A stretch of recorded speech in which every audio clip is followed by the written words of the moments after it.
What is going on, everybody? Welcome back to Guys Had Magic. This is your host, Dave, and today I'm going to be taking you through a deck tech of the brand new Urtet Remnant of Memnarch. This is a brand new card and one of the straight to commander cards that came out with All Will Be One. This is 3 mana for a 2/2 legendary artifact creature Myr. It says that whenever you cast a Myr spell, create a 1/1 colorless Myr artifact creature token. It also says at the beginning of combat on your turn, untap each Myr you control. And lastly, you can pay a white, a blue, a black, a red, and a green and tap it to put 3+1/+1 counters on each Myr you control. Activate only during your turn. So with that being said, this is going to be a relatively straightforward deck tech. For the most part, we're going to be talking about Myr Tribal. Our overall game plan is to get a bunch of creatures into play, make a bunch of tokens using Urtet's ability. And then, of course, we're going to win on the back of its last ability there, where we can pay 5 mana to buff the team. Make sure that all of our little Myr are now nice and swole Myr. His second ability there is also really nice and very powerful because a lot of Myr actually do tap for mana. So this does allow us to have a little bit of flexibility without necessarily like using all of our mana dorks to just simply cast things. We can actually kind of like play around with them and either potentially double up on our mana because we're going to untap them for our combat step, or be able to potentially swing in with them. So he is a pretty powerful card. He actually does also untap himself using that ability too. So definitely a very powerful and wonderful mana sink. Now, with that being said, let's go ahead and dive in with our creature package. No surprise here, we're going to be including a ton of Myr. The first group of Myr that we're going to be throwing in here are all a cycle. They are 2 generic mana for artifact creature Myrs, and they are all 1/1s.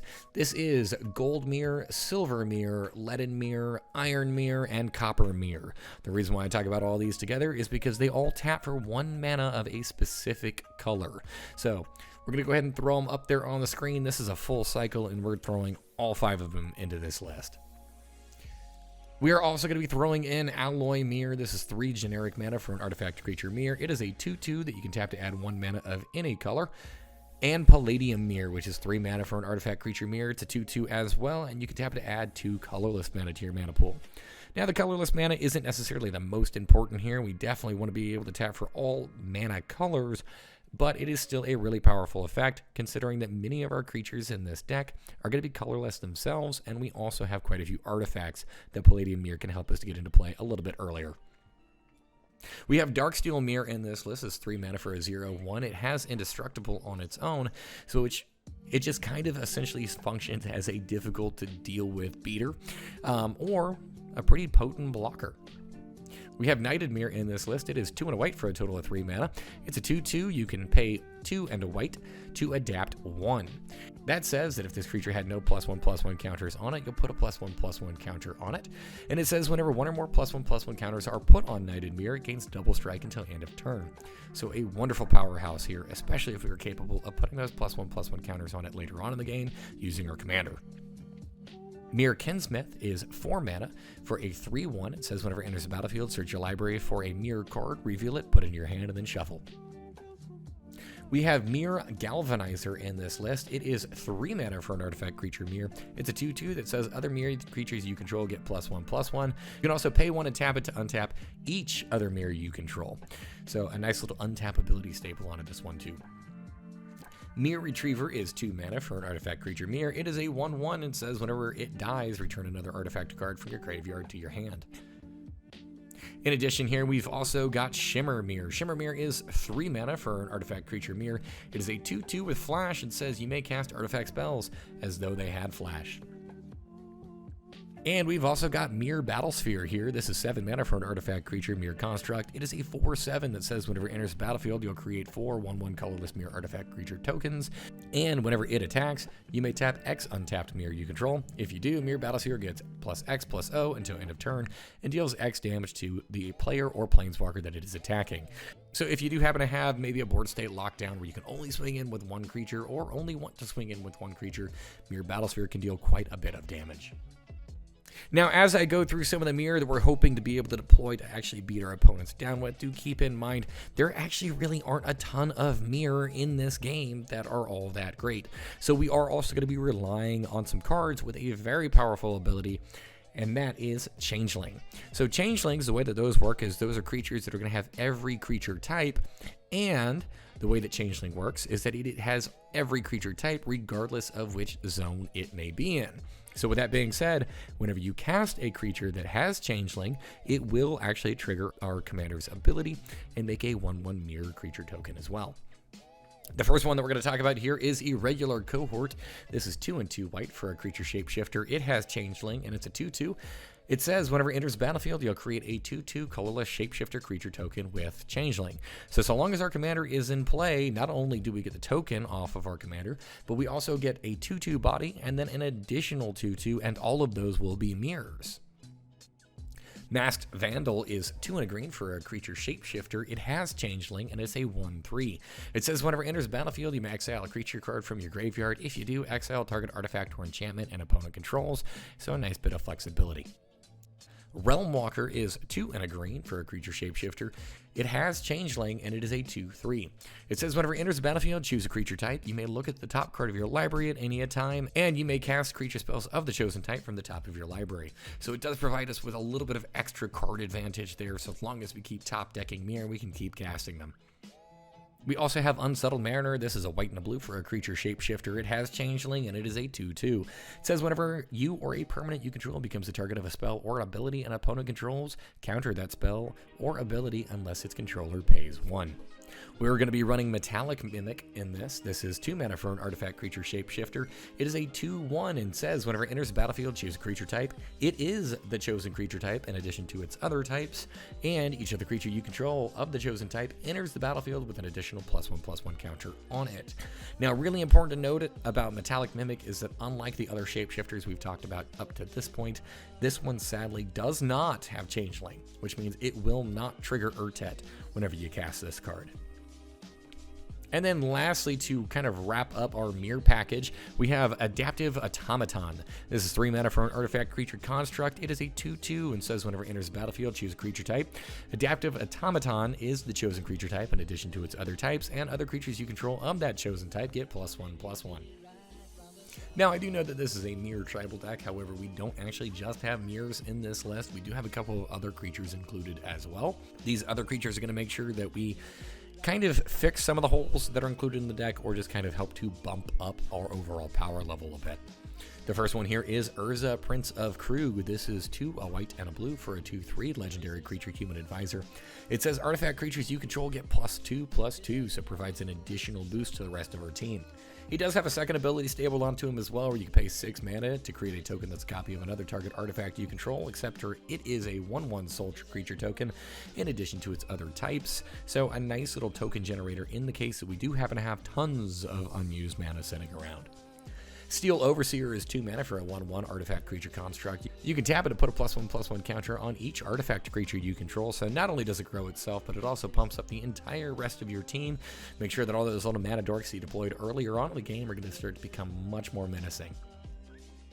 Liberator Urza's Battlethopter is 3 mana for a legendary artifact creature Thopter. It is a 1/2 with flash and flying. It says that you may cast other colorless spells and artifact spells as though they had flash. And whenever you cast a spell, if the amount of mana spent to cast that spell is greater than Liberator Urza's Battlethopter's power, put a +1/+1 counter on the Liberator. Joira, Weatherlight Captain, is 2, a blue and a red for a legendary creature human artificer. It is a 3/3 and says whenever you cast a historic spell, draw a card. Historic spells, by the way, are artifacts, legendaries, and sagas, which, conveniently enough, is the vast majority of this deck. So Joira serves as a super powerful draw engine here. Chief of the Foundry is 3 mana for a 2/3 artifact creature construct. It says other artifact creatures you control get +1/+1. Drafted Founder of Latnam is 1 and a blue for a legendary creature human artificer advisor. It is a 2/1 with 2 abilities. The first ability allows you to pay 1 and a blue and return target artifact you control to its owner's hand. The second ability allows you to pay 3 and tap Drafna to copy target artifact spell you control. So a nice little bit of flexibility here. He does allow us to potentially bounce one of our things back to our hands, allowing us to maybe protect it, bounce it back so that it dodges a board wipe, or maybe just feed into its second ability, maybe the following turn, or potentially even later on that turn, so long as we have enough mana for it, by allowing us to copy that artifact. So if it is a permanent, we'll get an additional copy of that permanent. Brutaclad Telcor Engineer is in here. This is 4, a blue and a red for a total of 6 mana. He is a legendary artifact creature, Phyrexian Artificer. It's a 4/4. It says creature tokens you control have haste. It also says at the beginning of combat on your turn, you'll create a 2/1 blue Phyrexian Myr artifact creature token.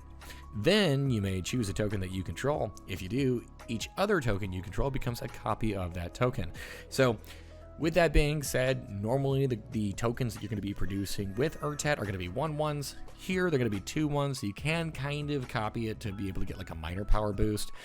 There's some other fun stuff that you can do here, and then Brutaclad essentially just kind of serves as an additional token producer, specifically for those mirrors, so wonderful include here.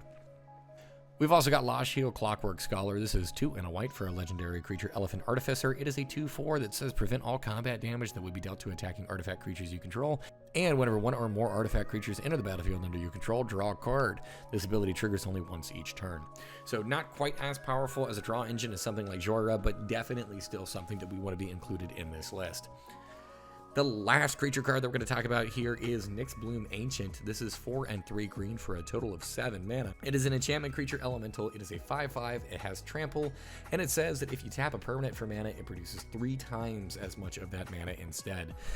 We have quite a bit of mana rocks. Obviously, we're going to be playing with lands, and then we have several mana dorks in this list as well. So Nyxbloom Ancient allows us to rapidly just kind of go absolutely nuts with our mana production, which is great for a deck like this considering our commander is very mana hungry. We're going to go ahead and dive into the instants and sorceries that are going to help this deck tick. The first 2 sorceries that we're going to talk about are both dedicated to helping us to find some land and ramp things out a little bit early. The first one here is Rampant Growth. This is 1 and a green for a sorcery. It says search your library for a basic land card, put it on the battlefield tapped, and then shuffle. The second one being Nature's Lure. This is 1 and a green for a sorcery. It says search your library for a forest card, put the card on the battlefield, and then shuffle. Super important that these cards are going to be included in this list. This is a 5-color deck, even though most of our creatures are going to be coming in as just colorless. It is really important that we do have access to all 5 colors of mana, though, for our commander to start pumping up our team. As far as our removal package goes, we're going to be throwing in a Path to Exile. This is a single white mana for an instant. It says exile target creature. Its controller may search their library for a basic land card, put the card onto the battlefield tapped, and then shuffle. Similarly, we are also going to be running Swords of Plowshares, which is also a white mana. It's an instant, and it says exile target creature. Its controller gains life equal to its power. We're going to be running Assassin's Trophy, which is a black and a green, a total of 2. It's an instant and says destroy target permanent an opponent controls. Its controller may search their library for a basic land card, put it on the battlefield tapped, and then shuffle their library. So all 3 of these cards essentially just going to be serving as just single target removal. We do have a 4th single target removal, but this one is a little bit of an oddity and kind of a fun one in this list, and this is Crib Swap. Crib Swap is 2 and a white for a total of 3 mana. It is a tribal instant shapeshifter, and this card has Changeling, meaning that this card is every creature type, which is kind of weird here. It says exile target creature, its controller creates a 1/1 colorless shapeshifter token with Changeling, so your opponent is going to get something out of this. But do keep in mind, so long as that Urtet is in play, this actually counts as a mirror, which means Urtet will trigger and actually make a token for you. We're going to be running only 1 board wipe in this list, and that's going to be Organic Extinction. This is 8 and 2 white for a sorcery with Improvise. Improvise, in the case you may have forgotten, says that your artifacts can help to cast this spell. Each artifact you tap after you're done activating mana abilities pays for 1. It says destroy all non-artifact creatures. Now, 10 mana can be a little bit daunting, just kind of seeing that up in the top corner. But do keep in mind, you're hopefully not actually ever casting this thing for 10 mana, and because this can very quickly turn into a one-sided board wipe, this should not only help for you to keep your opponents in check, but can also serve as a way for you to open up a window where your opponent just can't block your things because they just don't have any creatures anymore. We're going to be running 3 tutors in this list, and I'll talk a little bit more about why we're a little bit more on the tutor heavy side here. The first one is Fabricate. This is 2 and a blue for a sorcery that says search your library for an artifact card, reveal it, put it in your hand, and then shuffle. The second is Demonic Tutor. This is 1 and a black for a sorcery.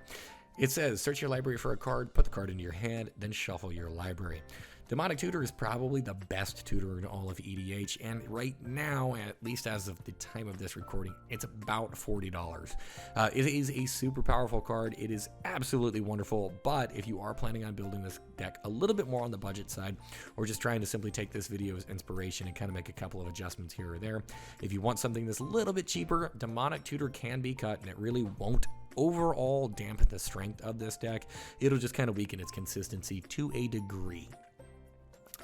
Whir of Invention is also included here. This is going to be our third tutor. This is X and 3 blue for an instant with Improvise. It also says search your library for an artifact card with converted mana cost of X or less, put it on the battlefield, then shuffle your library. So it allows us to go and find an artifact and just directly put it into play.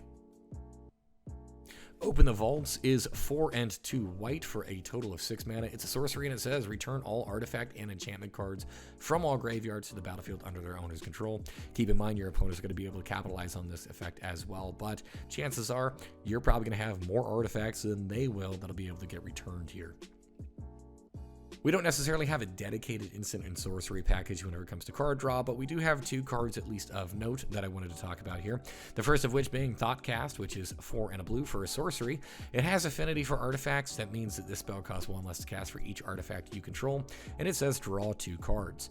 Really important here is it's not impossible or really all that difficult for Thoughtcast to just cost a single blue mana, and 1 mana to draw 2 cards is a pretty good rate. We also have Inspiring Call in this list. This is 2 and a green for an instant. It says draw a card for each creature you control with a +1/+1 counter on it. Those creatures gain indestructible until end of turn. So Inspiring Call not only helps to draw us a couple of cards, so long as our deck is using those +1/+1 counters, but it also has the potential of protecting our board against any kind of maybe board wipe or other pesky style of effect.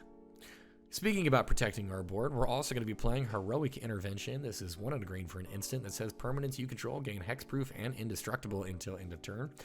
And further protecting our board is going to be the card Negate. This is 1 and a blue for an instant. It says counter target non-creature spell. Now we're not going to be running good old-fashioned just OG counterspell here. I do actually prefer Negate, and I know that not necessarily everybody's going to agree with me here, but 2 reasons as to why. Number 1, this is a 5-color deck, and being able to have 2 blue pips open for a counterspell is quite a bit more challenging. So the fact that Negate is just 1 and 1 blue pip means it is much easier for us to be able to cast. The other thing here being is, although it is a little bit more restrictive in that we can't just counter anything, being able to counter a non-creature spell means that we can still counter our opponent's board wipe or our opponent's removal that is trying to get rid of our creatures. If our deck is operating correctly and using our commander's third ability, hopefully we should have some of the bigger creatures in play, being able to put those 3 +1/+1 counters on them. So I mainly want to use these just to kind of protect our board from those board wipes. We definitely don't want to be caught in a game where we're trying to play catch up or rebuild. The last instance that is going to be included here is also part of the reason why we are running that tutor package that I talked about earlier. This is Dramatic Reversal. This is 1 and a blue for an instant. It says untap all non-land permanents you control. Now, this card is incredibly powerful on its own, especially considering this is a deck that runs a ton of mana dorks, and we haven't quite gotten to like the mana rock package that's going to be included in this list, but we do have many of those in here as well. So Dramatic Reversal does have the ability to just kind of rapidly ramp us whenever we do cast this spell, but this happens to synergize and work very, very well with the first artifact we are going to talk about, and that is Isochron Scepter. Isochron Scepter is 2 mana for an artifact with Imprint. It says whenever it enters the battlefield, you may exile an instant card with converted mana cost of 2 or less from your hand. You're going to want to exile out Dramatic Reversal. Isochron Scepter also has an ability in which you can pay 2 mana and tap it, and if you do, you may copy the exiled card. You may cast that copy without paying its mana cost. So the way that this would work is by using Isochron Scepter to exile out an Imprint Dramatic Reversal. You could pay 2 mana to tap Isochron Scepter to then untap all non-land permanents you control, including the Isochron Scepter. So long as you happen to have at least 2 mana dorks or mana rocks in play, you can continue to do this indefinitely. And if you happen to have 3 or more, you can make an infinite amount of mana and untap your things an infinite amount of times, which is wonderful, especially considering we have a commander that is incredibly mana hungry. and can use that mana to pump up our team. As far as the mana rock package that we're going to be included in this list, I do have Soul Ring, Fellwar Stone, and Arcane Signet. Soul Ring is just a very powerful card that, although it doesn't tap for any colored mana, it is just really one of the best rates that you could possibly get in this game, so it makes the cut in realistically every EDH deck. Fellwar Stone and Arcane Signet are very powerful effects here as well, and because they can tap for 1 mana of a color, it really increases their overall value in a list like this. Now, with that being said, the next group of artifact ramp that we're going to be talking about, this next group of those mana rocks, are all going to be talismans. So this being Talisman of Curiosity, Talisman of Impulse, Talisman of Unity, and Talisman of Resilience. The way that these cards work is that you can tap them to add 1 colorless mana to your mana pool, or they can tap to add 1 of 2 different colors of mana to your mana pool, but if you do the second mode there, it will deal 1 damage to you. So do keep in mind, these are rocks that do have the potential to hurt you, but it does help to smooth out the mana base a little bit without necessarily taking up a ton of room in the deck. We're also going to be throwing in Myr Reservoir. This is 3 mana for an artifact that you can tap to add 2 mana to your mana pool. You can only spend this mana to cast Myr spells or activate the abilities of Myr, and you can pay 3 mana to tap it and return target Myr card from your graveyard to your hand. So it functions as both a mana rock as well as a little bit of a recursion package. It's just a very flexible card here. We happen to have 4 other artifacts that we're going to talk about, the first of which being Wishclaw Talisman. This is 1 and a black for an artifact. It says that it enters the battlefield with 3 wish counters on it. You can pay 1 mana and tap it and remove a wish counter from it to search your library for a card, put it in your hand, then shuffle your library. However, an opponent gains control of Wishclaw Talisman. It says you can only activate this ability during your turn. So do keep in mind, once you do use Wishclaw Talisman, you're going to have to give it away. You're going to give one of your opponents a tutor, and then it can kind of bounce around from there. So do keep in mind, this is a card that you really only want to use if you are going off to go find your combo piece, or if you are going to go off and find a card that you desperately need. We're going to be throwing Skull Clamp into this list. It is 1 mana for an artifact equipment. It says the equipped creature gets +1/-1, and whenever the equipped creature dies, you'll draw 2 cards. It's got an equip cost of 1. This actually works really well with the tokens that Urtet produces, because if we don't happen to need those mirrors at that moment, we can always just equip Skull Clamp onto it to turn that token into 2 cards. The Ozolith is 1 mana for a legendary artifact. It says whenever a creature you control leaves the battlefield, if it had counters on it, put those counters on the Ozolith. And at the beginning of combat on your turn, if the Ozolith has counters on it, you may move all counters from the Ozolith onto target creature. In the case that our opponents do start blowing up our things or start killing our mirrors, if they had counters on them, we can kind of recycle and reuse those counters by putting them on other creatures later on. And then lastly here, we do have the Obelisk of Urd. This is 6 mana for an artifact with Convoke, and it says whenever it enters the battlefield, choose a creature type. Creatures you control of the chosen type get +2/+2, so a nice little boost for our team. We've got a couple of enchantments that are going to help to smooth out some of the different avenues of this deck. The first one here being Cryptolith Rite. This is 1 and a green for an enchantment that says creatures you control can tap to add 1 mana of any color to your mana pool. The second one here being Song of Freyalise. This is a saga that costs 1 and a green. It says for modes 1 and 2, until your next turn, creatures you control gain tap, add 1 mana of any color.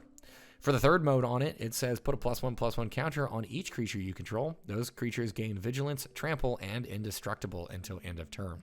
So it helps us be able to make sure that our creatures are tapping for mana, allowing us to be able to use Urtet's ability. And then the third mode on here potentially acting as an overrun effect, pumping our creatures a little bit more and allowing them to get in for that damage. We are going to be running Rhystic Study in this list. This is 2 and a blue for a total of 3 mana. It is an enchantment and says whenever an opponent casts a spell, you may draw a card unless that player pays 1. And Guardian Project, which is 3 and a green for an enchantment that says whenever a non-token creature enters the battlefield under your control, if it doesn't have the same name as another creature you control or a creature card in your graveyard, draw a card. The next 3 enchantments we're going to talk about here are all designed to help make sure that our team is nice and huge. The first of which being Hardened Scales. This is a single green mana for an enchantment that says if 1 or more +1/+1 counters would be put on a creature you control, that many +1/+1 counters +1 are put on it instead. Shared Animosity is 2 and a red for an enchantment. It says whenever a creature you control attacks, it gets +1/+0 until end of turn for each other attacking creature that shares a creature type with it. And Tempered Steel is 1 and 2 white for a total of 3. It is an enchantment that says artifact creatures you control get +2/+2. That's going to lead us into our land package that we're going to be including in this deck. The lands here are going to be kind of divided up into a couple of different categories. The first category just being lands that can tap for mana of any color that we need. The first of which being Command Tower. Command Tower can tap for 1 mana of any color in our commander's color identity, which in this case is all 5 colors. Path of Ancestry is a land that enters the battlefield tapped. You can tap to add 1 mana of any color in our commander's color identity. When that mana is spent to cast a creature that shares a creature type with our commander, we'll scry 1. Glimmer Void is a land that says at the beginning of your end step, if you control no artifacts, sacrifice it. But it also says you can tap to add 1 mana of any color to your mana pool. Exotic Orchard is a land that you can tap to add 1 mana of any color that a land an opponent controls would produce. So it's not perfect, but it does do a pretty good job of being able to at least help smooth out our overall mana base. And chances are, I mean, we're playing a 5-color deck. We'll probably be able to use something from our opponent. And then lastly here we have Power Depot. This is an artifact land. It says it enters the battlefield tapped. It can tap on its own to make it colorless. Or you can tap to add 1 mana of any color, spend this mana only to cast artifacts, or activate abilities of artifacts. And this card has Modular 1. This is a 5-color mana base. So our mana base here is a little bit clunky. And to be completely honest with you, it is not a perfect mana base by any means. So with that being said, we are going to be playing with some suboptimal lands. But seeing as how the vast majority of our deck is going to be colorless, we do have a degree of flexibility in terms of what we can get away with for our 5-color mana base. With that being said, I am going to be running 5 Pain lands in this deck. I'm going to be running Carplusion Forest, Brushland, a Darkar Wastes, Sulphurous Springs, and Underground River. The way that these cards work is you can tap them to add 1 colorless mana to your mana pool, or you can tap it to add 1 of 2 different colors of mana to your mana pool, but it'll deal 1 damage to you if you do. So it does provide us a little bit of flexibility. We can tap these 4 color if we need to, but we don't necessarily always have to. So they are a little bit more on the budget-friendly side of things right now, and that's why they're going to be making it into the list. They do also help to smooth out our mana base, so I do think that these cards are pretty important. I don't think I would run more than 5 Pain lands, just because in the case you do need those colors of mana, it can be really, really painful later on. The next 2 are both going to be a little bit more on the utility side of things, the first of which being Bojuka Bog. This is a land that enters the battlefield tapped. Whenever it enters the battlefield, you exile target player's graveyard, and then later on you can tap it for a black mana. And Inventor's Fair. This is a legendary land that says at the beginning of your upkeep, if you control 3 or more artifacts, you gain 1 life. You can tap it to add 1 colorless to your mana pool, or you can pay 4, tap it, and sacrifice it to search your library for an artifact card, reveal it and put it into your hand, then shuffle your library. It says activate this ability only if you control 3 or more artifacts. So Inventor's Fair is a land that also functions as a tutor. To help smooth us out with the remainder of the non-basic lands, we are going to be running a couple of the bond lands. This is the Bountiful Promenade, Rejuvenating Springs, Sea of Clouds, Spectator Seating, Spire Garden, and Undergrowth Stadium. The way that these cards work is they say that they enter the battlefield tapped unless you have 2 or more opponents, which given a typical game of EDH, you probably will. Now, they're not necessarily the best lands out there because you can't tutor for them, you can't fetch them on their own, they don't have a basic land type, but I do love the fact that they can tap for 1 of 2 different colors of mana each. And then, of course, I also love the fact that they don't come in tapped, which is incredibly important.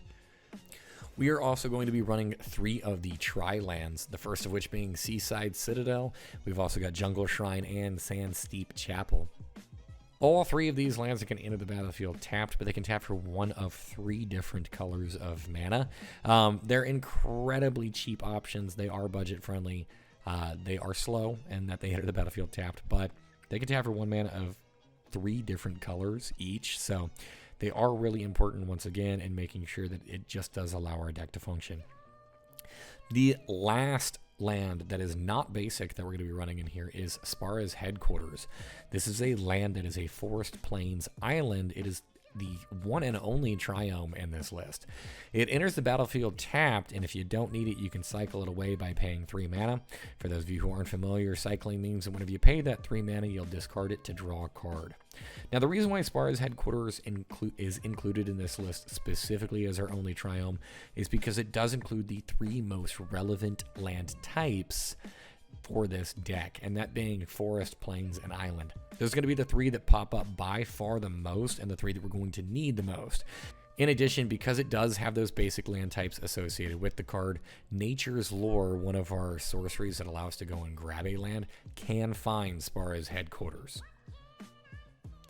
And then to wrap up the remainder of this list, we're going to talk about some of the basic lands. We are going to be including 3 plains, 3 islands, 1 swamp, 1 mountain, and 3 forests in this list. All in all, this deck is actually quite a bit of fun. I really enjoyed building this.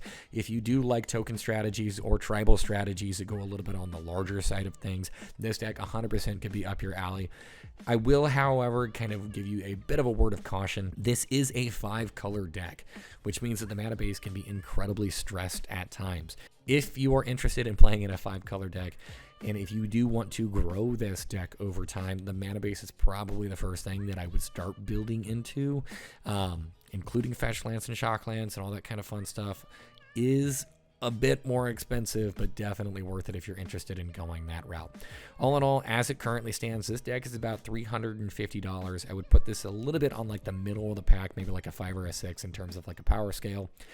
If there was anything that you thought that I should have included in this deck, or anything that you maybe think that I should have done differently, do me a huge favor, comment down below, let me know. I love whenever I get your input. Sometimes I just simply miss things, and I love being able to read a comment of you highlighting something that, you know what, sometimes people are just absolutely right, and there was a card that I just overlooked and should have been included in the list. So I appreciate it. I love that kind of feedback. And if you haven't done so already, please make sure that you like and subscribe. Make sure that you follow us on our other social media platforms as well. We are on Instagram and on TikTok at Guys at Magic. And until next time, peace.